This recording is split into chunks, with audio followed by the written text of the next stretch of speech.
சென்னை மக்களுக்கு ஒரு நற்செய்தி. தங்கமயிலின் அடுத்த 2 புதிய ஷோரூம் ஐயப்பந்தாங்கல் மற்றும் விருகம்பாக்கத்தில் வரும் ஏப்ரல் 11ஆம் தேதி முதல் ஆரம்பம். மணல் கடத்தல் குறித்து பேசினதால பிரச்சனை வந்துருச்சு அப்படின்னு ரொம்ப ஷாக்கிங்கா பார்த்து சீமானன் சொன்னா நான் காணொலி நீக்காம இருக்க போறது இல்ல. கட்சிக்குள்ள கைவெளி சீமானவர்கள் உள்ள என்ட்ரி கொடுக்க போறாங்க, அவங்க கட்சியினுடைய பல்வேறு விஷயங்களை டைரக்ட் பண்றாங்கன்ற விமர்சனம். ஒருவேளை அவங்க வந்து வேலை செய்யக்கூடாதுன்னு ஒண்ணு இல்லையே. கருணாநிதியோட டீம் ஒன்று இருக்கு, யங் டீம் ஒன்று இருக்கு, ஸ்டாலினோட 3 டீம் தனித்தனி நீங்க பாத்துருப்பீங்க. அதே மாதிரி இங்க ஒரு துரைமுருகன் டீம் இருக்கா. நம்ம எல்லாருமே அன்பு செலுத்துறோம், எல்லாரையும் அண்ணனா தான் பாக்குறோம், எல்லாரையும் உறவினராக தான் நினைக்கிறோம். அவங்க எப்படி எடுத்துக்கிறாங்கன்னு பொறுத்து இருக்கு. கோழியை நீங்க அரிசி போட்டு தான் கூப்பிடுவாங்க, ஆனா அறுக்க தானே கூப்பிடுறாங்கன்னு கோழிக்கு தெரிஞ்சிருச்சு. அதெல்லாம் தெளிவா இருக்கீங்க. அதிமுக பாஜக கூட்டணியை நாம் தமிழர் கட்சி எப்படி பாருங்க? அந்த அஜித் திட்டுறது, சூர்யாவை திட்டுறது, தனுஷை திட்டுற மாதிரியான ஆபாச வார்த்தைகளை பேசக்கூடிய அவன் வாரியல், நம்ம ஊர வாரியல்னு சொல்லுவாங்கடா, விர்ச்சுவல் வாரியல்னு சொல்லலாம். அந்த விர்ச்சுவல் வாரியர்ஸ் நாங்க தான். அவரே ஒரு விர்ச்சுவல் லீடர் தான். அவங்க பார்ட்டியே விர்ச்சுவல் பார்ட்டி தான். திமுக எதிர்ப்பு வாக்குகளையும் அதிமுக எதிர்ப்பு வாக்குகளையும் ஆளுங்கட்சி எதிர்கட்சி எதிர்ப்பு வாக்குகளையும் அவர் பெறுவார். அது எந்த அளவுல? தேர்தல் களம்ன்றது இன்னுமே நாட்கள் இருக்குன்னு எடுத்துக்கலாமா? இன்னும் ஒரு ஆண்டு இருக்கு. நாம் தமிழ் கட்சி கேட்ட முடிச்சு. விகடன் நேயர்களுக்கு வணக்கம். நாம் தமிழர் கட்சியின் கொள்கை பரப்பு செயலாளர் துரைமுருகன் அவர்கள் நம்மோடு இருக்கிறார். அவருடைய நடப்பு அரசியல் குறித்த பல்வேறு விவகாரங்கள் குறித்து விவாதிக்கலாம். வணக்கம். வணக்கம். எப்படி இருக்கீங்க? நல்லா இருக்கும். பாமகவில் தந்தை மகன் மோதல், மதிமுகவில் மகன் கட்சியிலிருந்து விலகியிருக்காரு. நாம் தமிழர் கட்சியில அண்ணன் தம்பிக்குள்ள பெரிய பிரச்சனைன்றதான் பேசப்படுது. அந்த அளவுக்கு நீங்க ஒப்பீடு பண்றது ரொம்ப மிகையானதுதான். அண்ணன் தம்பி உறவை யாராலையும் எப்போதும் பிரிக்க முடியாது. பாஞ்சாலங்குறிச்சி படத்துல ஒரு வசனம் வரும், என் தம்பி நான் அடிப்பேன் யாரும் கேட்கக்கூடாது, ஆனால் என் தம்பி அடித்தா நான் கேட்பேன் அப்படின்னு. அந்த வசனம் எழுதியது அண்ணன் சீமானவர்கள். அவருடைய வாழ்க்கையும் கிட்டத்தட்ட அப்படிதான். வெறுத்து அவரால் ஒதுக்கப்பட்டவங்க கூட அவங்களுக்கு ஒரு துன்பம் வந்தால் கூட அவர் அதை பொறுத்து கொண்டிருக்க மாட்டார், அவங்களுக்கும் குரல் கொடுப்பார். இவன் எடுத்துக்காட்டுக்கு சவுக்கு சங்கர் எதிர்நிலைப்பாடு எடுத்திருக்கக்கூடிய நபர்களுடைய கைதை கூட கண்டித்து ஒரு குறைந்தபட்ச அறத்தை காக்கக்கூடியவர் சீமானவர்கள். இதில் நீங்கள் பாமக இதில் அதே போல் வைகோடைய மகன் துரை வைகோ, அந்த மோதலுக்கும் இதுக்கும் துளிகளவு கூட சம்பந்தம் கிடையாது. நாம் தமிழ் கட்சியுடைய மாநில கொள்கை செயலராக நான் இன்றைக்கு நீங்க விளக்கம் கொடுத்த வீடியோலயே இது அண்ணன் தம்பிக்குள்ள இருக்கிற பிரச்சனைன்னு டிஸ்க்ளோஸ் பண்ணிட்டதுனால அதை கேள்வி இல்ல. பிரச்சனை இல்ல, அது சொல்றதுக்காக நான் சொல்றேன் அண்ணன் தம்பி பிரச்சனை அப்படின்னு சொல்லி. அது யாரும் தலையிடக்கூடாது அப்படின்னால. சேனல் என்பது அவருடைய தனிப்பட்ட சேனல், அதுல அவர் பேசுற கருத்து அவருடைய கருத்து. அதுக்கு நான் ஒவ்வொரு முறையும் நான் பதில் சொல்லிட்டு இருக்க முடியாது. அதனால அறிக்கை அது அவருடைய சேனல் தானே அப்படின்னு சொல்லி அவர் நான் என்ன சொன்னனோ அதுதான் அண்ணன் சீமானவர்களும் சொல்லியிருக்காங்க. ஸோ அண்ணன் என்ன நினைக்கிறாருங்கிறது எனக்கு தெரியும். இந்த அறிக்கை என்பது இது முதல் முறை வந்த அறிக்கையில, இது 2வது முறை வந்த அறிக்கை. ஏற்கனவே 2 முறை கட்சியிலிருந்து நான் நீக்கப்பட்டிருக்கேன். சாட்டை நீக்கிறது வேற, கட்சியிலிருந்து நான் நீக்கப்பட்டிருக்கேன். நீக்கப்பட்ட போது நான் அதே நிலைப்பாடு தான் நான் பயணிக்கிறேன். இப்ப நான் ஒரு தனித்த ஒரு தனி மனிதரை நாங்கள் கொள்கை தலைவனாக ஏற்று வரல, ஒரு தத்துவத்தை கொள்கை தலைமை ஏற்றுக்கிறோம். தமிழ் தேசியம் என்கிற ஒரு கோட்பாட்டை தலைமையேற்று வந்திருக்கிறோம்.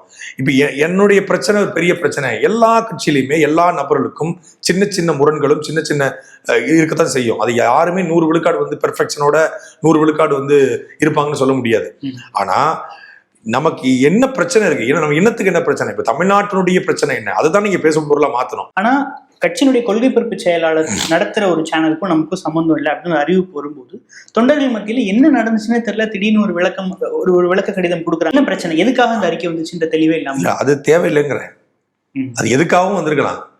சாட்டை என்கிற வலையொலிங்கிறது நான் உருவாக்கின வலையொலி. கட்சி அது உருவாக்கல. கட்சியினுடைய அடையாளங்கள் அதுல எதுவும் இல்லை. நான் உருவாக்கி தமிழ்நாட்டுடைய எல்லா தவறுகளையும் சுட்டி காட்டுறதுக்காக உருவாக்குறேன். அதுல ஏதோ ஒரு வகையில தமிழ் தேசியத்தை இப்போ நீங்க திமுக சரியில்லைன்னா யாரு சரியா இருக்கான்னு நம்ம சொல்ல வேண்டிய தேவை இருக்கு. திமுக அதிமுக சரியில்லைன்னா யாரு சரியா இருக்கா அப்படின்னு மக்கள் அண்டர்ஸ்டாண்ட் பண்ணிக்குவாங்க. அந்த அடிப்படையில் தான் சேனலை உருவாக்கணும். ஒரு நக்கல் நையாண்டியான காணொலிகளை வெளியிட்டு அதன் மூலமாக ஒரு கவனத்தை ஈர்த்து மக்களுக்கு நல்ல கருத்துல கொண்டு போய் சேர்க்கணும். நம்ம வெறும் அரசியல் மட்டும் இல்ல பண்ணல, எல்லா விஷயங்களும் பேசியிருக்கிறோம். நாட்டு நடப்புகளை பேசுறோம். ஒரு நாளைக்கு 5 காணொலிகள் வெளியிடுறோம். 5 காணொலிக்கும் ஒரு கட்சி சென்சார் பண்ணிக்கிட்டு ஒரு கட்சியோட தலைவர் அதை பார்த்து கொண்டு இருக்க முடியாது. அப்போ அவர் ஒரு சினிமா விமர்சனம் கூட பண்றோம். இப்ப சினிமா விமர்சனம் பண்ணும்போது அந்த சினிமா நடிகரோ இயக்குனரோ சினிமாவுக்கு தெரிஞ்சு வைப்பாங்க, உங்க தம்பி இப்படி பண்ணிருக்காருங்க, இந்த படத்தை விமர்சனம் பண்ணிருக்காரு, இல்ல சுட்டி காட்டிருக்காரு, இந்த டைரக்டருக்கு இயக்கவே தெரியலன்னு கேட்டிருக்காரு அப்படின்பாங்க. அப்படி சொல்லிட்டானா சரி நான் சொல்றேன் அப்படின்னு ஒவ்வொரு முறையும் விளக்கம் கொடுக்க முடியாது. அது அவனுடைய விவி மினரல் சார்ந்த விஷயங்களை அவர் பேசிட்டாரு, அதுக்கு அண்ணன் வந்து நெருக்கடி ஏற்பட்டுச்சு, நயினார் நாகேந்திரன் பேசிட்டாரு, அது நெருக்கடி ஏற்பட்டுச்சு அப்படின்னு சொல்றாங்க. இதெல்லாம் பொலிட்டிக்கலி சென்ஸ் பண்ற விஷயங்கள் தானே. அது எப்படி ஒரு கட்சிக்கு பிரச்சனையா ஆகும்னு ஒரு கேள்வியும் இருக்குல்ல. என்கிட்ட அண்ணன் சீமான் அவர்கள் வந்து பேசும்போதோ இல்லை என்னை சார்ந்தவர்கள்ட்ட பேசும்போதோ, நிறைய அண்ணன்மார்கள் வந்து அண்ணன் சீமான் அவர்கள்ட்ட இந்த அறிக்கை தொடர்பாக பேசும்போதோ இது குறித்து அண்ணன் சீமான் அவர்கள் ஒரு கருத்து கூட பதிவு பண்ணல. இப்போ இந்த காணொலி வெளியிட்டு நான் 15 நாட்கள் ஆச்சு, நீங்க சொல்ற கனிமூல கொள்ளை குறித்த காணொலி. அப்போ ஒருவேளை அண்ணன் சீமான் அவர்கள் என்கிட்ட ஒரு நாளைக்கு 4 தடவை 5 தடவை பேசுவாங்க, நானும் அண்ணனுக்கு செய்தி அனுப்புவேன். ஒருவேளை இதுல தவறு இருக்கு அப்படின்னா, இது கட்சிக்கு பாதகத்தை உருவாக்குனா என்கிட்டயே கூப்பிட்டு அந்த காணொலி நீக்க சொல்லியிருப்பாங்க. சீமானன் சொன்னா நான் காணொலி நீக்காம இருக்க போறது இல்லை, தம்பி இந்த காணொலி சரியா இல்லடா அதை நீக்கிரு அப்படின்னு சொல்லிருப்பாங்க.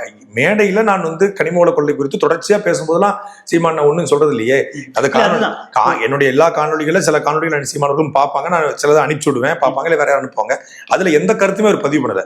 இந்த காணொலி இல்ல நித்யானந்தா காணொலி, நயினார் நாகேந்திரன் காணொலி அப்படிலாம் தனிப்பட்ட காணொலியில் இல்ல. ஆக்சுவலி இப்ப பொதுவெளியில கட்சியினர் மத்தியிலே என்ன ஒரு கேள்வி எழுப்பப்படுதுன்னா, நம்ம வந்து மண் வளத்துக்காக 15 ஆண்டுகளா போராடக்கூடிய ஒரு கட்சி, அந்த கட்சியில இருக்கிற பிரமுகர் மணல் கடத்தல் குறித்து பேசினதுனால பிரச்சனை வந்துருச்சு அப்படின்னு ரொம்ப ஷாக்கிங்கா பார்த்து குருவி உட்கார பணம் பலம் விழுந்த கதை சொல்லுவாங்கல்ல. இப்ப ஜிவி பிரகாஷும் சைந்தவியும் விவாகரத்து பண்றாங்க.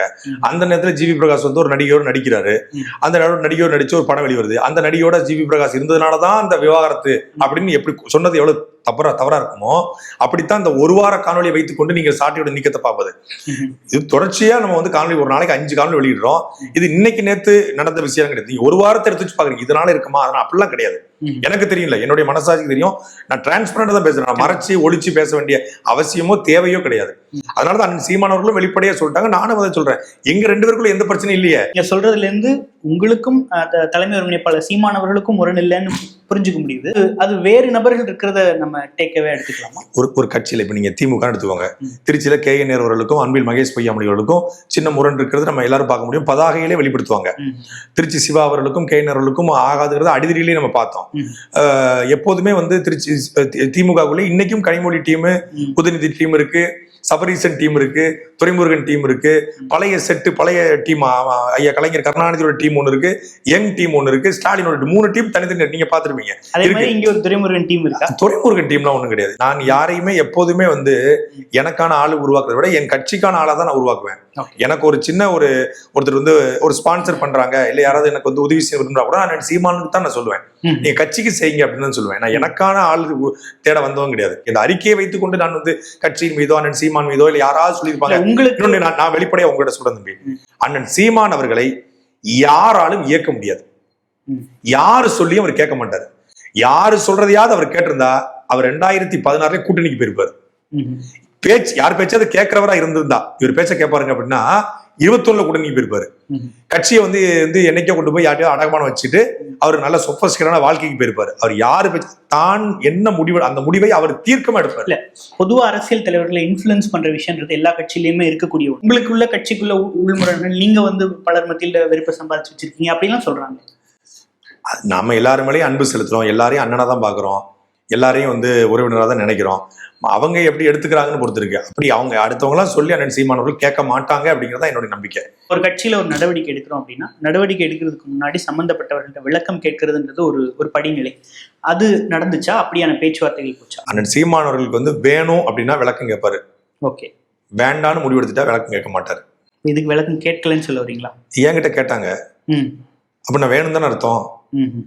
எதனால என்கிட்ட வந்து வேணும்னா சாட்டை அப்படிங்கிற வலையொலியை நீ இன்னும் சுதந்திரமாக நடத்தணும். சாட்டைங்கிற வலையொலியை வந்து அது ஒரு கட்டுப்படுத்தப்பட்ட சுதந்திரத்தோட நடத்தணும். ரொம்ப தேர்தல் நேரம் அப்படிங்கிறனால 100 விழுக்காடு எல்லாரையும் கவனிச்சுக்கிட்டு இருக்காங்க.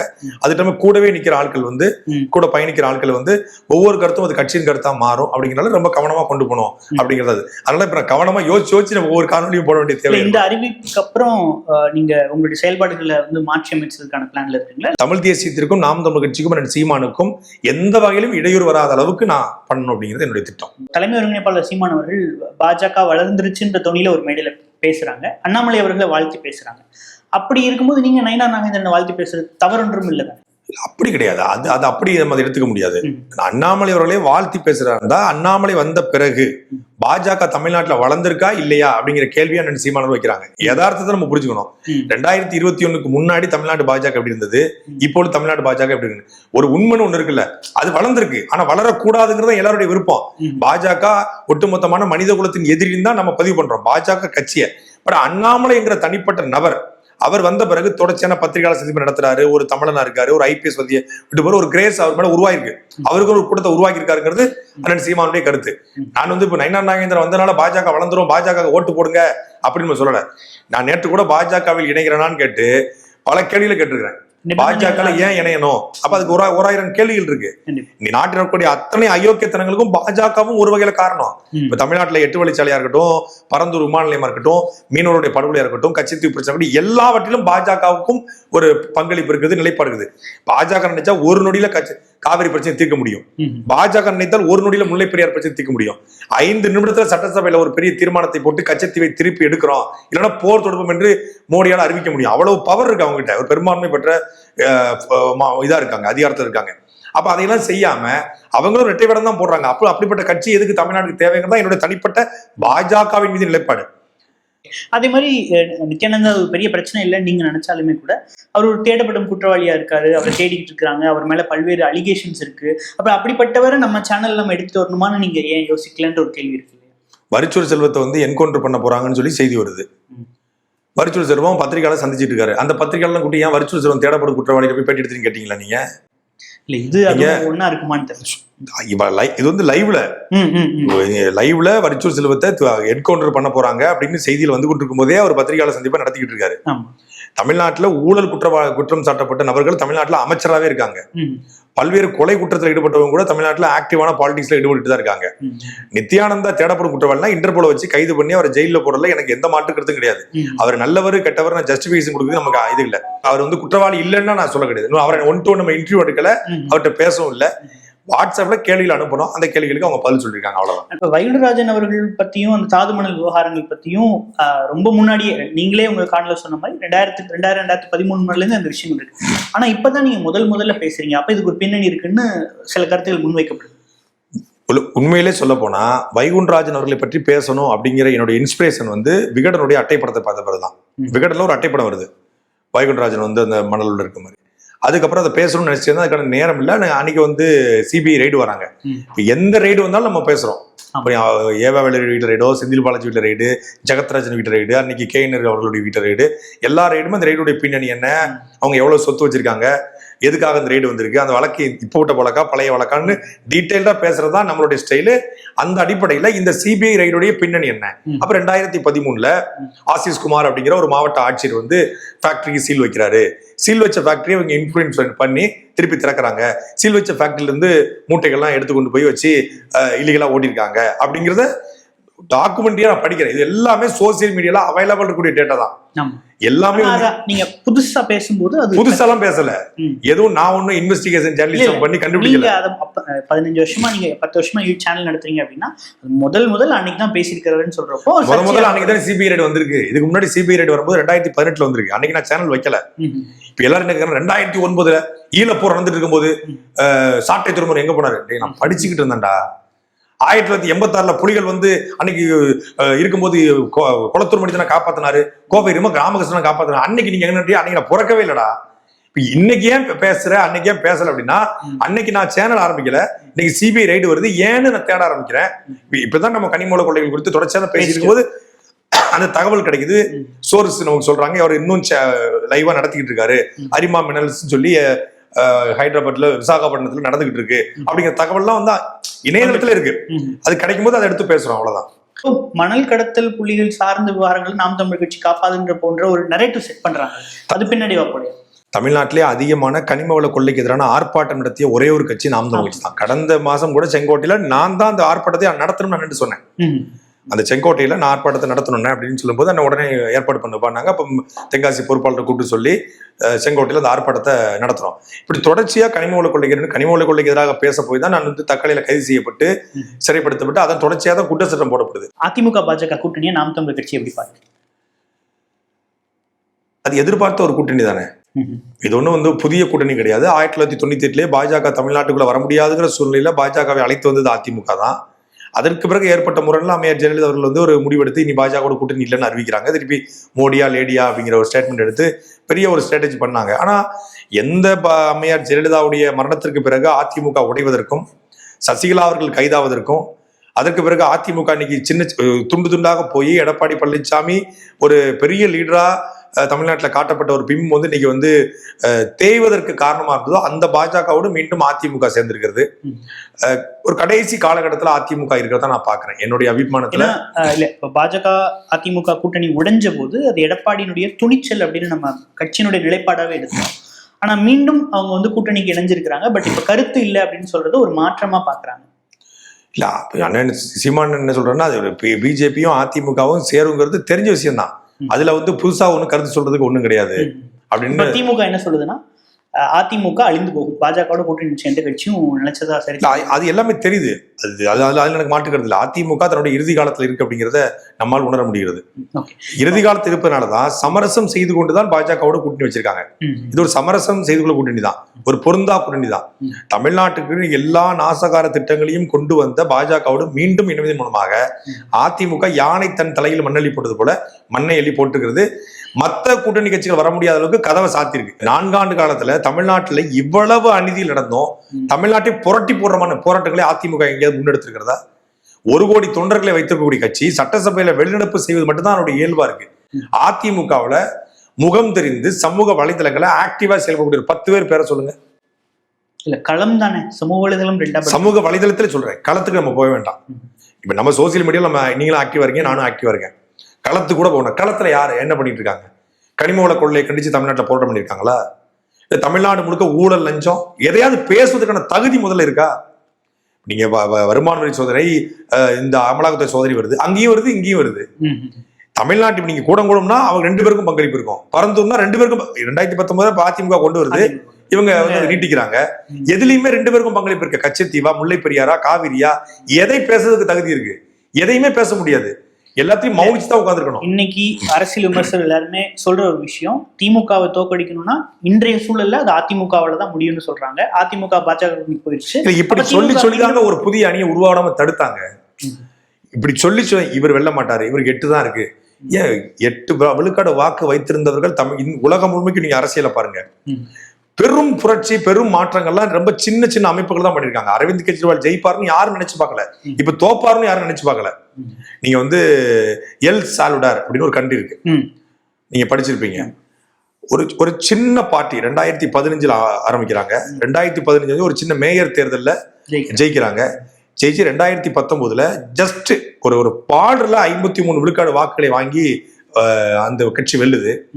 இன்னைக்கு மீண்டும் 2வது முறை வென்றிருக்கு. காரணம் என்னன்னா, வந்த உடனே அந்த நாடுதான் உலகத்திலே மிக மோசமான கொலைகள் நடக்கூடிய ஒரு வருஷத்துக்கு 1 லட்சம் கொலைகள் நடக்கக்கூடிய நாடு எல் சால்வடார். இன்னைக்கு ஒரு ஆண்டுக்கு 300 கொலைகள் நடக்கக்கூடிய நாடாக மாத்தி கனடா தான் வந்து வேர்ல்ட்ல சேஃபஸ்ட் கண்ட்ரிம்பாங்க. இன்னைக்கு வந்து எல் சால்வடாரும் ஒரு சேஃபஸ்ட் கண்ட்ரியாக மாத்திருக்காங்க. இன்னைக்கு நான் கண்கூட பாக்குறேன், 2016 இருந்த நாம் தமிழ் கட்சி வேறு, 2026 25 இருக்கிற நாம் தமிழ் கட்சி வேறு. இந்த 10 ஆண்டுகள தேர்தல் பயணத்துல நாம் தமிழ் கட்சி பல மடங்கு வளர்ந்திருக்கிறது. பொருளாதார பின்னணி நாம் தமிழ் கட்சியில இல்ல. நாம் தமிழ் கட்சியை தாண்டிய ஒரு ஐடி விங்க இந்தியாவில காட்டுங்க. எங்க ஒரு சின்னம் கிடைத்து ஒரு நாள்ல கிட்டத்தட்ட 1 மில்லியன் ட்வீட்ஸ், ஆர்கானிக் ட்வீட்ஸ். இந்த பாட்ஸ் எல்லாம் வச்சு போடல. இன்னைக்கு பல பேர் வந்து சோசியல் மீடியா வாரியர்ஸ், நீங்க விர்ச்சுவல் வாரியர்ஸ் அப்படின்னு சொல்லாங்க. உண்மையான விர்ச்சுவல் வாரியர்ஸ் அப்படின்னா அது நாம் தமிழ் தான். அவங்க உண்மையிலே போராளி. அந்த அஜித் திட்டுறது, சூர்யாவை திட்டுறது, தனுஷை திட்டுற மாதிரியான ஆபாச வார்த்தைகளை பேசக்கூடிய அவன் வாரியல். நம்ம ஊர்ல வாரியல்னு சொல்லுவாங்கடா, விர்ச்சுவல் வாரியல்னு சொல்லலாம். விர்ச்சுவல் வாரியர்ஸ் வந்து நாங்க தான். விஜய் அவர்கள் புது கட்சி ஆரம்பிச்சு ஐடி விங் அறிமுக விழால அவங்க வீடியோ வெளியிட்டதுல விர்ச்சுவல் வாரியர்ஸ் விர்ச்சுவலா அவர் பேசுறதுனால விர்ச்சுவல் வாரியர்ஸ் சொல்லியிருப்பாரு. நேரில் வரல. இன்னொரு அவரே ஒரு விர்ச்சுவல் லீடர் தான். அவங்க பார்ட்டியே விர்ச்சுவல் பார்ட்டி தான். இல்ல வருவாங்க இல்லையா, 1 வருஷம் இருக்கு. இப்படிதான் சொன்னாங்க. மார்ச் 18ஆம் தேதி ஷூட்டிங் முடிஞ்சிடும், ஏப்ரல் 1ல இருந்து வரப்போறாரு அப்படின்னாங்க. அப்புறம் ஏப்ரல் 18 நேத்தான் ஏப்ரல் 18, இன்னைக்கு ஏப்ரல் 19. 18க்கு பிறகு பாருங்கன்னாங்க. நாங்களும் பார்த்துட்டு தான் இருக்கோம். வந்தா நல்லா இருக்கும், வரட்டும். 2024 நாடாளுமன்ற தேர்தல் பிரச்சாரத்துல உங்க தலைமை ஒருங்கிணைப்பாளர் சீமான் ஒரு பேட்டியில சொல்லும் போது 2019 ஒருவேளை அண்ணன் கமல்ஹாசன் வரல அப்படின்னா நான் அன்னைக்கே 12% போயிருப்பேன் அப்படின்னு சொல்றாங்க. இது கிட்டத்தட்ட ஒரு ஒப்புதல் தான். அதே மாதிரி அதான் ஒரு ஆளுங்கட்சிக்கு எதிரான வாக்குகளை வந்து புதிதொரு பார்ட்டி வரும்போது அந்த கட்சி வந்து அறுவடை செய்வது வந்து இயல்பு தான். ஆனா விஜய் அவர்கள் வந்து தன்னுடைய ரசிகர்களை வந்து ஒரு தொண்டர்களாக மாற்றி தொண்டர்களை வந்து மாவட்ட செயலாக மாற்றி வராரு. திமுக எதிர்ப்பு வாக்குகளையும் அதிமுக எதிர்ப்பு வாக்குகளையும் ஆளுங்கட்சி எதிர்கட்சி எதிர்ப்பு வாக்குகளையும் அவர் பெறுவாரு. அது எந்த அளவுல அது நிரூபிக்கப்படல. ஆனா நாம் தமிழ் கட்சி நிரூபிக்கப்பட்ட 8.2 விழுக்காடு வாக்களை வைத்திருக்கிறது. இது ஒரு பொருளாதார பின்னணி இல்லை அப்படிங்கிறதுனால இது பொருளாதார பின்னணி இருந்து ஒரு தொகுதிக்கு அது தேர்தல் ஆணையம் சொல்லுகிற செலவை கூட செய்திருந்தா 2 லட்சம் வாக்காளர்களையும் 2 லட்சம் வாக்காளர்களையும் போய் பார்ப்பதற்கான துண்டறிக்கைகள் அளிக்கப்பட்டிருந்தா நாம் தமிழ் கட்சி வேற மாதிரியான வாக்களை வாங்கி. இன்னொன்னு 2021 சட்டமன்ற தேர்தலில் நாம் தமிழ் கட்சிக்கு வாக்குச்சாவடி முகவர்களே கிடையாது, 0 தான். இப்பவும் அந்த விமர்சனத்தை வைக்கிறாங்க. இப்ப இல்ல, இப்ப அதுதான் நீங்க அதை பார்க்க போறீங்க. மே 18க்கு பிறகு வாக்குச்சாவடி முகவர்களை நியமிக்கக்கூடிய பணிகள் தீவிரமாக நடைபெற போகுது. கிட்டத்தட்ட கிளை கட்டமைப்பு 98 விழுக்காடு நிறைவடைஞ்சிருச்சு. ஒரு சில இடங்கள்ல சின்ன சின்ன இது இருக்கு. அதுவும் இந்த மே 18க்குள்ள முழுமையான கிளை கட்டமைப்பு முடிஞ்சிடும். 2026 தேர்தலில் நாம் தமிழ் 100 விழுக்காடு கிளை பொறுப்பாளர்களை நியமித்து கிளை கட்டமைப்பை இதுவரைக்கும் இந்தியாவில எந்த கட்சியும் செய்யாத கட்டமைப்பை நாம் தமிழ் செய்திருக்கிறது. அது வெறும் பெரிய ரகசியம்லாம் ஒண்ணு இல்லை, ஆனா செஞ்சிருக்காங்க. அது இந்த தேர்தலில் நீங்க பார்க்க தான் போறீங்க.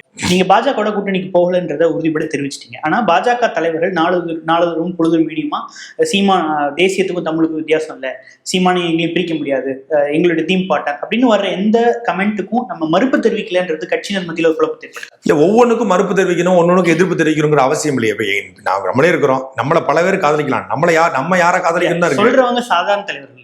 அண்ணாமலை சொல்றாரு, தமிழிசை சவுந்தரராஜன் சொல்றாங்க, ஹெச் ராஜா சொல்றாரு, கருணாகராஜன் சொல்றாரு. இவங்க எல்லாம் தலைவர் துணைத் தலைவர் பொறுப்புகள் இருக்கிறவங்க. இவங்க நம்மள சொந்தம் கொண்டாடும் போது நம்ம மௌனமா கிடக்கிறோம் அப்படின்னா நமக்கு ஏதோ ஒரு சாஃப்ட் கார்னர் இருக்குன்ற ஒரு சந்தேகம் வரும். கோழியை வந்து நீங்க வந்து அரிசி போட்டு தான் கூப்பிடுவாங்க, ஆனா அறுக்கத்தானே கூப்பிடுறாங்கன்னு கோழிக்கு தெரிஞ்சிருச்சு. அதுல தெளிவா இருக்கீங்க. ஆடு வளர்ப்பது அழகு பார்ப்பதுல கோழி வளர்ப்பது குஞ்சு இருக்க மாதிரி அவங்க எதுக்கு கூப்பிடுறாங்கன்னு நமக்கு தெரியும். இல்ல அது அழிவை நோக்கி தான் கூப்பிடுறாங்கன்னு அண்ணன் சீமானவர்களுக்கு மிக தெளிவாக தெரியும். அது ஒருபோதும் தேசிய கட்சிகளோட திராவிட கட்சிகளோட நாம் தமிழ் கட்சி தேர்தல் கூட்டு வைக்காது. அது எந்த மாற்று கருத்தும் கிடையாது. இதே விஷயத்துல தான் விஜயும் வச்சிருக்கீங்களா? இதே தட்டுல தான் அவருடையும் கூட்டணி இல்ல, நம்ம திராவிட கட்சிகளையும் தேசிய திராவிட கட்சி தானே இல்லையா தெரியல, அது அவர் தான் சொல்லணும். அது ரெண்டுக்கும் ஒண்ணு அந்த பக்கம் நிக்கல, இந்த பக்கம் நிக்கணும், நடுவில் நிக்கிறாப்ல. தலைமை ஒருங்கிணைப்பாளர் அவர்கள் சமீப காலமா அவருடைய பேச்சு பாதுகாப்பு வேணுமா, அது விஜயோட இஸ்லாமியர்கள் இதில் பங்கேற்கிறாங்களோ அது அவருடைய விருப்பம், இந்த கருத்து சொல்லியிருக்கிறா அதை வரவேற்கணும் அப்படின்னு பேசிட்டு நம்ம பார்க்க முடியுது. ஆனால் முன்னணி நிர்வாகிகள் உங்களை போல முன்னணி நிர்வாகிகள் வந்து ஒரு கடுமையா விமர்சிக்கிறதை நம்ம பார்க்க முடியுது. டிவிகே விவகாரத்துல என்டிகேக்குல ஒரு டபுள் ஸ்டாண்டர்ட்ஸ் இருக்குதான்ற ஒரு விமர்சனத்தையும் வைக்கிறாங்க. அப்படில்ல, அண்ணன் சீமான்ட்டு என்ற ஒரு நல்ல பிடிச்ச குணம் ஒன்று இருக்கு. இவன் ஜெயிக்க மாட்டான்னு தெரிஞ்சுச்சுன்னா அவரை புகழ்ந்து தெளிவாப்புல. அது ஒரு டாக்டிஸ் தெரியல, எனக்கு சொன்னது ஒரு இவன் ஜெயிக்க மாட்டான்னு தெரிஞ்சுன்னா நம்ம அவனை புகழ்ந்துடணும்பா அப்படிம்பாரு. அப்படியே நாம விமர்சிக்கணும்னா எதுல விமர்சிக்கணும்னு இருக்கு. நீங்க வந்து அவருடைய மாநாட்டை விமர்சிச்சோம், அப்புறம் வக்புல வந்து இவரை கொண்டு வந்து அது எந்த சரத்துன்னு தெரியல, அது அந்த சரத்துல இருக்குன்னு தெரியல, இந்த சரத்துங்கிறாரு. படிச்சு கூட வந்திருக்கலாம், இந்த படிச்சு கூட சொல்லலாம், அது கூட தெரியாத ஒருத்தரை முன்னிறுத்தி நீங்க போராட்டம் பண்றீங்களா அப்படின்னு கேள்விகள் நம்ம வந்து காமனான சமூக வலைதளங்களை விமர்சனம் வைக்கிறோம். அலைன்ஸ் பேச்சுல ரூல் அவுட் பண்ணிட்டீங்களான்னு டிவிகேவோட கூட்டணி இல்லைன்ற நிலைப்பாடு. கிட்டத்தட்ட 100 தொகுதியில வேட்பாளரே அறிவிச்சாச்சு. நீங்க கூட போட்டிருந்தீங்க, இடுமான வார்த்தைக்கு வேதாரத்துல போட்டிருந்தா நீங்களே போட்டிருந்தீங்க. அப்ப நீங்களே கேட்கலாம், அப்ப வேதாரத்தை தவிர்த்துட்டா கூட்டணி பேச முடியும். தேர்தல் கிளம்புறது இன்னுமே நாட்கள் இருக்குன்னு எடுத்துக்கலாமா? இன்னும் ஒரு ஆண்டு இருக்கு. நாம் தமிழ் கட்சி கேட்ட முடிடுச்சு, பூட்டு போட்டாச்சு, தனித்து போட்டிங்கிறதுல அண்ணன் சீமான் அவர்கள் அறிவிச்சிட்டாரு. அதுக்கு மேல பேசுறதுக்கு ஒண்ணும் இல்ல. இறுதியான ஒரு கேள்வி, எப்போதெல்லாம் தேர்தல் வந்து நெருக்கத்துல வருதோ அப்போல்லாம் கட்சிக்குள்ள வந்து கைவெளி சீமானவர்கள் உள்ள என்ட்ரி கொடுக்க போறாங்க, அவங்க கட்சியினுடைய பல்வேறு விஷயங்களை வந்து டைரக்ட் பண்றாங்கன்ற விமர்சனம் இல்ல அவதூறு எப்படின்னாலும் நீங்க எடுத்துக்கலாம். இந்த டாக்ஸ் வந்துகிட்டே இருக்கு. அதை பத்தின ஒரு கிளாரிட்டி. நாம் தமிழர் கட்சியில அண்ணன் சீமான் அவர்கள் வந்து எடுக்கிற முடிவுகள் மட்டுமே இறுதியான முடிவுகள். அவர் தான் வந்து யாருக்கு என்ன பொறுப்பு கொடுக்கணும், யாருக்கு என்ன பொறுப்பு வழங்கணும் அப்படின்னு முடிவு எடுக்கிறாங்க. கட்சியில் அன்னி கைல்வெளி அவர்கள் வந்து 2012 கட்சியினுடைய உறுப்பினராக தான் கட்சிக்குள்ள வராங்க. அதுக்கப்புறம் வந்து அவங்க நினைச்சிருந்தா ஒரு முக்கியமான பொறுப்பை எடுத்து அவங்க பணி செஞ்சிருக்கலாம், அவங்க ஒரு தொகுதி எடுத்து வேலை பார்த்துருக்கலாம், இல்லை ஒரு தொகுதியில் அவங்க போட்டி போட்டிருக்கலாம். அதுக்கு எல்லா உரிமைகளும் அவங்க இருக்குன்னா அவங்க கட்சிக்காரங்க தான் உள்ள வராங்க. அதுக்கப்புறம் 2 பேரும் காதல் வயப்பட்டு திருமணம் செய்து கொள்றாங்க. அவங்க கட்சிக்குள்ள வரக்கூடாது, பொறுப்பெடுத்து செய்யக்கூடாது, இந்த விமர்சனம்லாம் வந்துருங்க கூடாதுன்னு அவங்க இதுல இருந்து முழுமையா ஒதுங்கியிருக்காங்க. ஒரு குடும்ப தலைவியா இருக்காங்க. இப்பொழுது நாம் தமிழ் கட்சியுடைய வழக்கறிஞர் பாசறையில அதுவும் வந்து வழக்கு நிறைய வந்ததுனால அவங்க வந்து வழக்கு அவங்க சட்டம் படிச்சிருப்பதனால அதை எடுத்து பண்ணிட்டு இருக்காங்க. மற்றபடி இவங்க சொல்ற எல்லா தகவலும் வந்து மிகைப்படுத்தப்பட்ட பொய்யான தகவல். ஒருவேளை அவங்க வந்து வேலை செய்யக்கூடாதுன்னு ஒண்ணும் இல்லையே. ஒவ்வொரு நபரும் வீட்டுல கூடிய ஒரு பெண்ணை கட்சிக்கு அழைச்சிட்டு வரணும்னு சொல்லி அன்பு கடலையா நிச்சயமாட்டு இருக்காரு. வீதிக்கு ஒரு பெண் வர வேண்டும், வீட்டுக்கு ஒரு பெண் வீதிக்கு வர வேண்டும், நாட்டுக்காக, ஓட்டுக்காக, நாட்டுக்காக அப்படிங்கிறதா நம்முடைய முழக்கமா வச்சிருக்காங்க. அப்படிங்கும்போது அண்ணன் சீமான் அவர்கள் வீட்டுல இருந்தும் ஒரு பெண் வந்து அரசியலுக்கு வந்தா என்ன தப்பு? கனிமொழி அவர்கள் அரசியலுக்கு வந்தா கேட்க மாட்டீங்க. துர்கா ஸ்டாலினுக்கு வந்து இவருக்கு எம்எல்ஏ சீட்டு கொடுங்க, இவருக்கு எம்பி சீட்டு கொடுங்க அவங்க இன்ஃபுளுன்ஸ் பண்றாங்கன்னு சொல்றாங்க. செல்வி கோட்டான்னு திமுக ஒரு கோட்டா இருக்குதா சொல்றாங்க. அப்படிங்கும்போது அதையெல்லாம் பேசுபடு பொருளா மாத்தாம இதை நீங்க கேள்வி கேட்கறது வியப்பா இருக்கு. இறுதியா இப்போ நம்ம வந்து தொடர்ந்து வாரிசு அரசியலை எதிர்த்துட்டு இருக்கோம். ஆனா நாம் தமிழர் கட்சி சீட் கொடுக்குற ஆட்கள் யாரா இருக்காங்க அப்படின்னா ஒரு பொறுப்பாளருடைய மகன் அல்லது மனைவியா இருக்கிறாங்க. இதுவும் நீங்க திமுக மீது வைக்கிற வாரிசு அரசியல் விமர்சனம் தானேன்னு கேட்கிறாங்க. வாரிசு அரசியலுங்க அப்படிங்கிறது நீங்க தெளிவா புரிஞ்சுக்க வேண்டியது, KN நேரு அமைச்சர், அவர் மகன் எம்பியா இருக்காரு, இதுதான் வாரிசு அரசியல். பெரியசாமி அமைச்சர், அவர் மகன் செந்தில் அங்க பழனியில எம்எல்ஏ, இதுதான் வாரிசு அரசியல். அதிகாரத்தை சுவைக்காத நாங்க நீங்க அதிகாரத்தை நோக்கி ஓடிக்கிட்டு இருக்கோம். ஓடும்போது நான் வேட்பாளரை வேட்டு கிரகத்துல இருந்து இறக்க முடியும். எனக்கு இப்போ என் சித்தப்பா, என் பெரியப்பா, என் மாமன், என் பங்காளி எல்லாத்தையும் நான் கட்சியில இணைக்கிறேன். அப்போ வந்து அன்னை மாப்பிள்ளை நான் படிச்சிருக்கானா ஒரு சீட், அது எப்படி வாரிசு அரசியல மாறும்? நான் வந்து கட்சியில ஒரு எம்எல்ஏ ஆயிடுறேன், 16 ஆயிரம் வச்சுக்கோங்க, 26 ஆயிடுறேன். அதுக்கப்புறம் 31 என் பையனை கொண்டு போய் இறக்குனா அது வாரிசு அரசியல். நாங்க அதிகாரத்துக்கு வரலையே, வராம என் பையனுக்கோ இல்ல என்னுடைய தம்பிக்கோ இல்ல அண்ணன் சீமானுடைய தம்பிக்கோ, சித்தப்பா பையனுக்கோ, பெரியப்பா பையனுக்கோ, மாமா பையனுக்கோ, ஹிமாயனா பையன், நெல்லிசுகுமாரன் பையன், திருப்பூர் சண்முகன்னா அவரோட பையன், மணிசிதனா அவருடைய பையன், அப்படித்தானே கொடுக்க முடியும். எங்க குடும்பம் தானே கட்சியில இருக்கு. இப்ப நாங்க அதிகாரத்துக்கு வந்த பிறகு இப்ப நீங்க சொல்றீங்களா இவங்க எல்லாம் சீட்டு கொடுத்துறாங்க, இவங்க எல்லாம் எம்எல்ஏவாய் அமைச்சராயிடுறாங்க, அதுக்கு பிறகு அவங்க பையனுக்கு கொடுத்தா அது வாரிசு அரசியல். நேரம் பல்வேறு கேள்விகளுக்கு தொடர்ந்து பதிலளிச்சீங்க.